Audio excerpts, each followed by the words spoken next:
देवी सज्जनों, recycle polyester का उपयोग भारत में अपने फॉसिल फीडस्टॉक के आयात को कम करने के अलावा वस्त्रों की बढ़ती हुई मांग की भी पूर्ति करेगा। पेट बोतलों के रिसाइकलिंग का महत्व पर्यावरण संरक्षण में भी है, क्योंकि इसके उत्पादन के लिए फॉसिल फीडस्टॉक से निर्मित पॉलिएस्टर की तुलना में लगभग 59% कम ऊर्जा की आवश्यकता होती है और इसमें लगभग 79% कम कार्बन फुटप्रिंट है।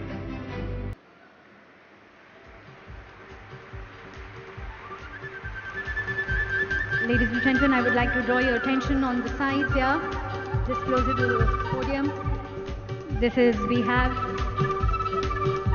the solar cooker, the twin cooktop indoor solar cooker, and this will be the green, clean and a permanent solution for the cooking needs of the... देवी और सज्जनों, इस समय बेंगलुरु टेक्नोलॉजी, टैलेंट और इनोवेशन की energy से भरपूर शहर है। मेरी तरह आप भी यहां की युवा ऊर्जा को अनुभव कर रहे होंगे। ये भारत की G20 प्रेसिडेंसी कैलेंडर का पहला बड़ा एनर्जी इवेंट है। मैं देश विदेश से आए सभी लोगों का इंडिया एनर्जी वीक में स्वागत करता हूं, अभिनंदन करता हूं। साथियों, 21वीं सदी के विश्व का भविष्य तय करने में एनर्जी सेक्टर की बहुत बड़ी भूमिका है। एनर्जी के नए रिसोर्सेज को डेवलप करने में, एनर्जी ट्रांजिशन में आज भारत विश्व के सबसे मजबूत आवाजों में से एक है। विकसित बनने का संकल्प लेकर चल रहे भारत में एनर्जी सेक्टर के लिए अभूतपूर्व संभावनाएं बन रही है। आप जानते हैं कि हाल ही में IMF ने 2023 के लिए ग्रोथ प्रोजेक्शन रिलीज की है। इसमें कहा गया है कि Bharat fastest growing major economy रहने वाला है।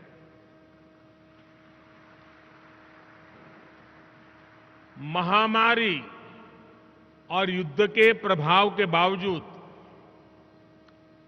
2022 में भारत एक ग्लोबल ब्राइट स्पॉट रहा है।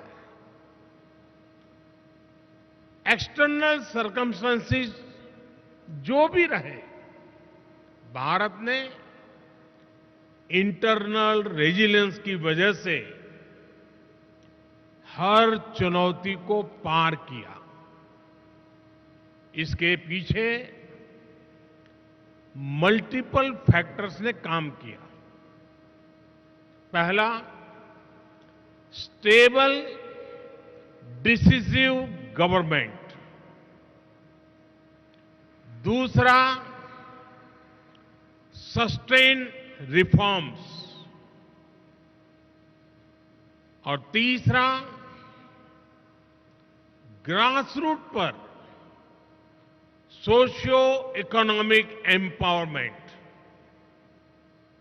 बीते वर्षों में बड़े पैमाने पर लोगों को बैंक खातों से जोड़ा गया, उन्हें फ्री हेल्थ केयर ट्रीटमेंट की सुविधा मिली, सेफ सैनिटेशन, बिजली कनेक्शन, आवास, नल से जल, और दूसरे सोशल इंफ्रास्ट्रक्चर की पहुंच करोड़ों लोगों तक हुई। पिछले कुछ वर्षों में भारत की जितनी बड़ी आबादी के जीवन में ये बदलाव आया है, वो कई विकसित देशों की जनसंख्या से भी ज्यादा है। इससे करोड़ों गरीबों को गरीबी से बाहर निकालने में मदद मिली है। आज करोड़ों लोग गरीबी से निकलकर मिडिल क्लास के स्तर तक पहुंच रहे हैं। आज भारत में करोड़ों लोगों की क्वालिटी ऑफ लाइफ में बदलाव आया है। आज गांव-गांव तक इंटरनेट पहुंचाने के लिए 6 लाख किलोमीटर 600,000 किलोमीटर से ज्यादा ऑप्टिकल फाइबर बिछाए जा रहे हैं। पिछले 9 वर्षों में देश में ब्रॉडबैंड यूजर्स की संख्या 13 गुना बढ़ चुकी है। पिछले 9 वर्षों में इंटरनेट कनेक्शंस 3 गुना से ज्यादा हो चुके हैं। आज रूरल इंटरनेट यूजर्स की संख्या अर्बन यूजर्स की तुलना में ज्यादा तेजी से बढ़ रही है। इसके अलावा भारत दूसरा सबसे बड़ा मोबाइल फोन बनाने वाला देश बन चुका है। इससे भारत में दुनिया का सबसे बड़ा एस्पिरेशनल क्लास तैयार हुआ है। भारत के लोग चाहते हैं कि उन्हें बेटर प्रोडक्ट्स, बेटर सर्विसेज और बेटर इंफ्रास्ट्रक्चर मिले। भारत के लोगों की आकांक्षाओं को पूरा करने के लिए एनर्जी बहुत बड़ा फैक्टर है। इंडस्ट्रीज से लेकर के ऑफिसेज तक, फैक्ट्रीज से लेकर के घरों तक भारत में एनर्जी की जरूरत, एनर्जी की मांग बढ़ती ही जा रही है। भारत में जिस तेजी से विकास हो रहा है, उसे देखते हुए ये माना जा रहा है कि आने वाले वर्षों में भारत में अनेक नए शहर बनने वाले हैं। इंटरनेशनल एनर्जी एसोसिएशन ने भी कहा है कि भारत इस दशक में भारत की एनर्जी डिमांड दुनिया में सबसे ज्यादा होगी और यहीं पर आप सभी इन्वेस्टर्स के लिए, एनर्जी सेक्टर के स्टेक होल्डर्स के लिए भारत नई अपॉर्चुनिटीज लेकर के आया है। आज ग्लोबल ऑयल डिमांड में भारत की हिस्सेदारी 5% के आसपास है, लेकिन इसके 11% तक पहुंचने की उम्मीद है। भारत की गैस डिमांड तो 500% तक बढ़ने का अनुमान है। हमारा विस्तार ले रहा एनर्जी सेक्टर भारत में इन्वेस्टमेंट और कोलैबोरेशन के नए अवसर बना रहा है। फ्रेंड्स, एनर्जी सेक्टर को लेकर भारत की स्ट्रेटेजी के 4 मेजर वर्टिकल्स हैं। पहला,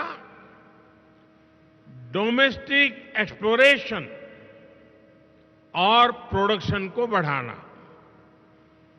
दूसरा, सप्लाईज को डाइवर्सिफिकेशन। तीसरा, बायोफ्यूल्स, इथेनॉल, कंप्रेस्ड बायोगैस और सोलार जैसे ऑल्टरनेटिव एनर्जी सोर्सेज का विस्तार। और चौथा, इलेक्ट्रिक व्हीकल और हाइड्रोजन के जरिए डीकार्बनाइजेशन। इन चारों ही दिशाओं में भारत तेजी से काम कर रहा है। मैं आपके बीच इसके कुछ एस्पेक्ट्स पर और विस्तार से बात करना चाहूंगा। साथियों, आप जानते हैं कि भारत दुनिया में चौथी सबसे बड़ी रिफाइनिंग कैपेसिटी वाला देश है। भारत की वर्तमान क्षमता करीब 250 MMTPA की है, जिसे बढ़ाकर 450 MMTPA करने के लिए तेजी से काम हो रहा है। हम अपनी रिफाइनिंग इंडस्ट्री को लगातार इंडिजीनियस, मॉडर्नाइज और अपग्रेड कर रहे हैं। हम अपनी पेट्रोकेमिकल प्रोडक्शन कैपेसिटी को बढ़ाने की दिशा में भी बहुत तेजी से काम कर रहे हैं। भारत के रिच टेक्नोलॉजी पोटेंशियल और ग्रोइंग स्टार्टअप इकोसिस्टम का उपयोग करके आप सभी अपने एनर्जी लैंडस्केप का विस्तार कर सकते हैं। साथियों, हम 2030 तक अपने एनर्जी मिक्स में नेचुरल गैस कंजम्पशन को बढ़ाने के लिए भी मिशन मोड पर काम कर रहे हैं। इसे 6% से बढ़ाकर 15% करने का लक्ष्य तय किया गया है। हमारा वन नेशन वन ग्रिड ये विजन इसके लिए सभी जरूरी इंफ्रास्ट्रक्चर उपलब्ध कराएगा। हमारा प्रयास है कि एलएनजी टर्मिनल रीगैसिफिकेशन क्षमता को बढ़ाया जाए। 2014 में हमारी क्षमता 21 MMTPA की थी, जो 2022 में करीब दोगुनी हो गई है। इसे और बढ़ाने के लिए काम जारी है। भारत में 2014 के मुकाबले सीजीडी की संख्या भी 9% हो चुकी है और 9 गुना बढ़ चुकी है। 9 गुना, 9 टाइम। हमारे यहां 2014 में सीएनजी स्टेशन भी 900 के आसपास थे। अब इनकी संख्या भी बढ़कर 5000 तक पहुंच रही है। हम गैस पाइपलाइन नेटवर्क की लंबाई बढ़ाने की दिशा में भी तेजी से काम कर रहे हैं। 2014 में हमारे देश में गैस पाइपलाइन की लंबाई करीब 14,000 किलोमीटर थी। अब ये बढ़कर 22,000 किलोमीटर से ज्यादा हो चुकी है। अगले 4-5 साल में भारत में गैस पाइपलाइन का नेटवर्क 35,000 किलोमीटर तक पहुंच जाएगा। यानी भारत के नेचुरल गैस इंफ्रास्ट्रक्चर में आपके लिए निवेश की बहुत बड़ी संभावनाएं बन रही है। साथियों, आज भारत का जोर डोमेस्टिक एक्सप्लोरेशन और प्रोडक्शन को बढ़ावा देने पर है। ईएनपी सेक्टर ने उन इलाकों में भी अपना इंटरेस्ट दिखाया है जो इनएक्सेसिबल समझे जाते थे। आपकी इन भावनाओं को समझते हुए हमने नो गो एरियाज में कमी की है। इससे 10 lakh square kilometre area no go की पाबंदियों से मुक्त हुआ है। अगर हम आंकड़े पर नजर डालें तो नो गो एरियाज में भी ये कमी 98% से भी ज्यादा है। ये सभी निवेशकों से आग्रह करूंगा कि आप इन अवसरों को इस्तेमाल करिए। फॉसिल फ्यूल्स के एक्सप्लोरेशन में अपनी मौजूदगी बढ़ाइए। फ्रेंड्स, बायो एनर्जी के क्षेत्र में भी हम तेजी से आगे बढ़ रहे हैं। पिछले साल अगस्त में हमने एशिया की पहली 2G इथेनॉल बायो रिफाइनरी की स्थापना की। हमारी तैयारी इस तरह के 12 कॉमर्शियल 2G इथेनॉल प्लांट्स बनाने की है। सस्टेनेबल एविएशन फ्यूल और रिन्यूएबल डीजल की कॉमर्शियल उपयोगिता की दिशा में भी हमारे प्रयास जारी है। इस साल के बजट में हमने गोवर्धन योजना के तहत 500 नए वेस्ट टू वेल्थ प्लांट्स बनाने का ऐलान किया है। इसमें 200 कॉम्प्रेस्ड बायोगैस प्लांट्स और 300 कम्युनिटी या क्लस्टर बेस्ड प्लांट्स शामिल है। इसमें भी आप सभी के लिए हजारों करोड़ रुपए के इन्वेस्टमेंट के रास्ते बनने वाले हैं। साथियों, एक और सेक्टर जिसमें भारत विश्व में लीड ले रहा है वो है ग्रीन हाइड्रोजन का। नेशनल ग्रीन हाइड्रोजन मिशन 21वीं सदी के भारत को नई दिशा देगा। इस दशक के अंत तक हम 5 MMTPA ग्रीन हाइड्रोजन के प्रोडक्शन का लक्ष्य लेकर चल रहे हैं। इसमें भी 8 लाख करोड़ रुपए से अधिक के इन्वेस्टमेंट की संभावनाएं हैं। भारत अगले 5 वर्षों में ग्रे हाइड्रोजन को रिप्लेस करते हुए ग्रीन हाइड्रोजन का हिस्सा 25% तक बढ़ाएगा। ये भी आपके लिए बहुत बड़ा अवसर होगा। फ्रेंड्स, एक और महत्वपूर्ण विषय ईवीएस की बैटरी कॉस्ट का भी है। आज इलेक्ट्रिक व्हीकल में बैटरी की कॉस्ट 40 से 50% तक होती है। इसलिए इस दिशा में हमने 50 गीगावाट आवर्स की एडवांस केमिस्ट्री सेल बनाने के लिए 18,000 करोड़ रुपए से ज्यादा की पीएलआई स्कीम शुरू की है। देश में बैटरी मैन्युफैक्चरिंग फैसिलिटीज स्थापित करने के लिए एक अच्छा अवसर है। फ्रेंड्स, भारत में बन रही निवेश की इन संभावनाओं को हमने 1 सप्ताह पहले आए बजट में और मजबूत किया है। बजट में renewable energy, energy efficiency, sustainable transportation और ग्रीन टेक्नोलॉजीज को और एनकरेज किया गया है। इसमें 35,000 करोड़ रुपए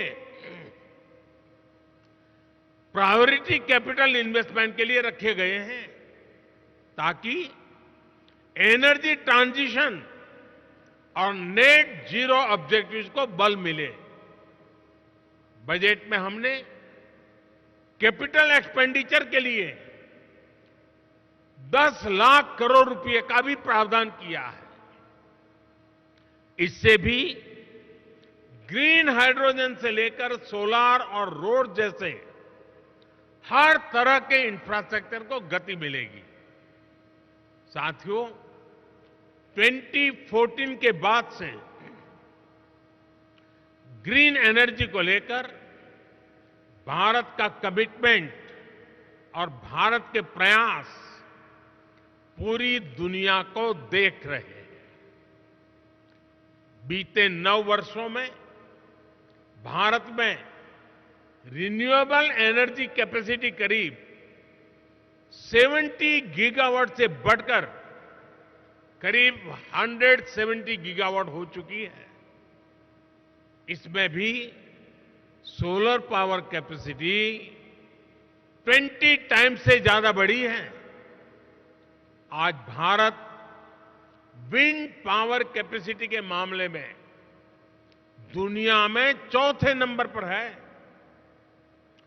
हम इस दशक के अंत तक 50% नॉन फॉसिल फ्यूल कैपेसिटी का लक्ष्य लेकर चल रहे हैं। हम बायोफ्यूल पर, इथेनॉल ब्लेंडिंग पर बहुत तेजी से काम कर रहे हैं। बीते 9 वर्षों में पेट्रोल में इथेनॉल ब्लेंडिंग को हम 1.5% से बढ़ाकर 10% कर चुके हैं। अब हम 20% इथेनॉल ब्लेंडिंग के लक्ष्य की तरफ बढ़ रहे हैं। आज यहां E20 रोल आउट किया जा रहा है। पहले फेज में देश के 15 शहरों को कवर किया जाएगा और फिर आने वाले 2 वर्षों में देश भर में इसका विस्तार किया जाएगा। यानी E20 भी आपके लिए देश भर में बहुत बड़ा मार्केट बनने जा रहा है। साथियों, आज भारत में एनर्जी ट्रांजिशन को लेकर जो मास मूवमेंट चल रहा है वो अध्ययन का विषय है। ये 2 तरीके से हो रहा है। पहला, एनर्जी के रिन्यूएबल सोर्स का तेज गति से एडॉप्शन कर, और दूसरा, एनर्जी कंजर्वेशन के प्रभावी तरीकों का एडॉप्शन। भारत के नागरिक आज बड़ी तेजी से एनर्जी के रिन्यूएबल सोर्सेज को अपना रहे हैं। सोलर पावर से चलने वाले घर, सोलर पावर से चलने वाले गांव, सोलर पावर से चलने वाले एयरपोर्ट, सोलर पंप से हो रही खेती, ऐसे अनेक उदाहरण हैं। बीते 9 वर्षों में भारत ने अपने 19 करोड़ से ज्यादा परिवारों को क्लीन कुकिंग फ्यूल से जोड़ा है। आज जो सोलर कुकटॉप लॉन्च किया गया है वो भारत में ग्रीन और क्लीन कुकिंग को नया आयाम देने जा रहा है।